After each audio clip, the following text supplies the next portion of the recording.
سخت بیماری سے نجات کے لیے بہت ہی مفید وظیفہ۔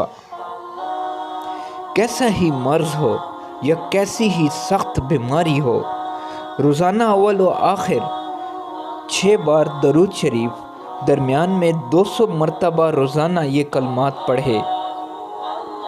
بحکم اللہ سخت سے سخت بیماری ختم ہو جائے گی اور انشاءاللہ تعالی مریض تندرست ہو جائے گا۔